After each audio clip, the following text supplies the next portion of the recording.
Alright. Who knew how much water it took to clean all these? I have 30 plus bottles going on right now. But I've let them set for a few minutes, and in the meantime I'm going to let that water coalesce into the bottom of the bottle and then just let it kind of drip out after it's had some moments of breathing time, so that way the wine isn't over-induced by OxyClean and potassium beta bisulfite. So I'm just going to drip dry a few more of these. This should be the last one. Okay, good. Alright, welcome back to my bathtub. I'm going to let the bottles dry now that they've been sterilized. They need to breathe a little bit. And so I'm just going to let them sit here. While they're being good and waiting, I've done something else. I've taken this packet, which comes from Canada, contains yeast. Not just one yeast, but thousands and millions of yeasts. I'm not going to count them all. But the particular strain of yeast, the particular type of yeast, is special. It's called Saccharomyces baianus, which is typically used for making bubbly. It's derived from a yeast in Champagne, the region, and is used throughout the world today, produced and developed further by the company Lallemand and supplied to a variety of wineries in order so that they too can make sparkling wine that will ferment in the bottle. So the problem is they come dry in this little packet. It's kind of like tea. What you need to do is get water around 105 degrees.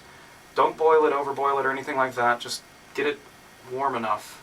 Get a thermometer around 105, and then let them rehydrate in there for about 12 minutes. So what I'm doing right now is just pouring them in and letting them rehydrate. If you make bread, you might know what this looks like. At least if you make it from scratch. They're like zombies, and they need to wake up again. And so we're going to give them some time in here to kind of just come back to life, so that by the time they get in the bottle, they're not just sitting around doing nothing and dead.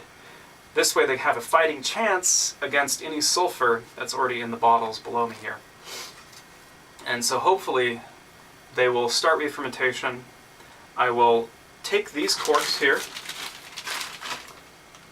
pop them into each bottle individually, and then cap them with my small army of champagne caps that I've been saving over the last...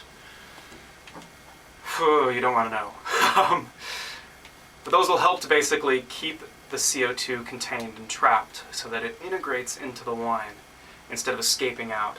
The reason why the wine would be flat is if that champagne stopper and the cork themselves didn't form a good enough closure, and any CO2 that was in the wine created by the yeast as a byproduct escaped.